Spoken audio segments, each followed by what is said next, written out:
security breach, Mr. Speaker. I would have expected even the police spokesperson.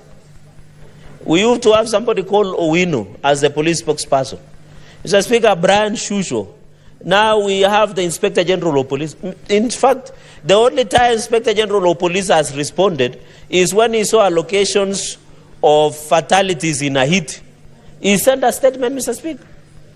Even not legally, even morally, Mr. Speaker, the Inspector General of Police should have even appeared on a regular basis to update the country on security situation, Mr. Speaker, and tell the country how many people unfortunately have died, how many have injured, how many properties have been looted, or what is the state of the security, Mr. Speaker.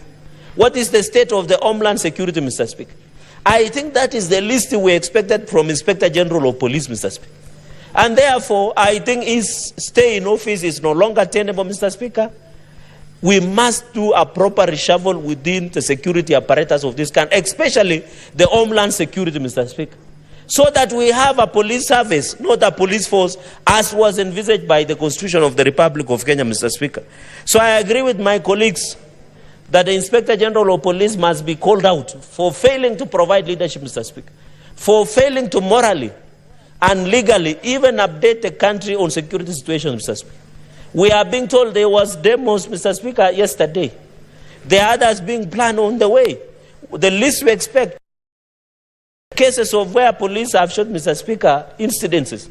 It should be briefing the country at what circumstances that the police shoot some of the protesters, and are they working together with independent policing oversight authority? I poor Mr. Speaker. Number 3, Mr. Speaker, is on corruption. My colleagues has put it, we know, Mr. Speaker, when I raise an issue of opulence of some of the cabinet ministers, I was blasted, I was accused of being jealous, I was accused of not knowing how to do deals. Mr. Speaker, I was accused of coming to take tea and mandazi in parliament instead of going to Tanzania and other countries to broker deals, Mr. Speaker, which is very unfortunate. And I was just calling out, don't eat too much and vomit before the feet of Kenyans. As a former ambassador would say, Mr. Speaker.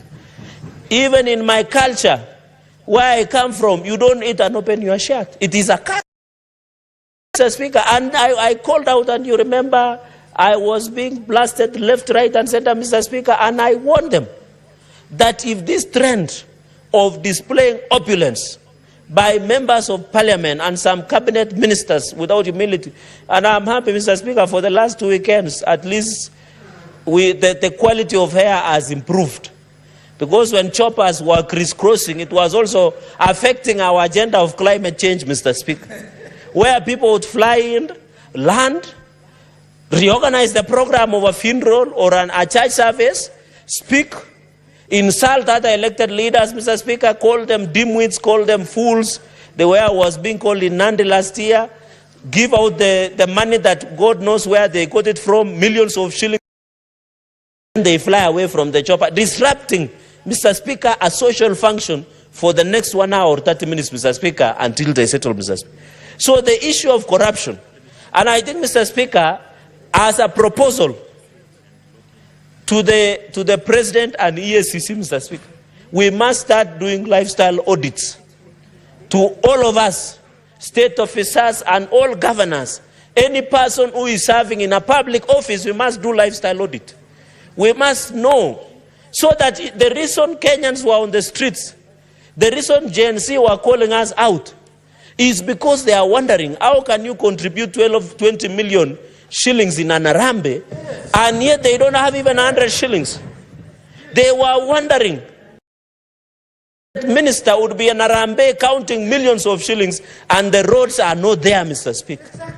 And the water is not there, Mr. Speaker. So they are wondering, we are telling them the economy is bad, but we preside an Arambe worth millions of shillings, Mr. Speaker. It is not bad to do an Arambe.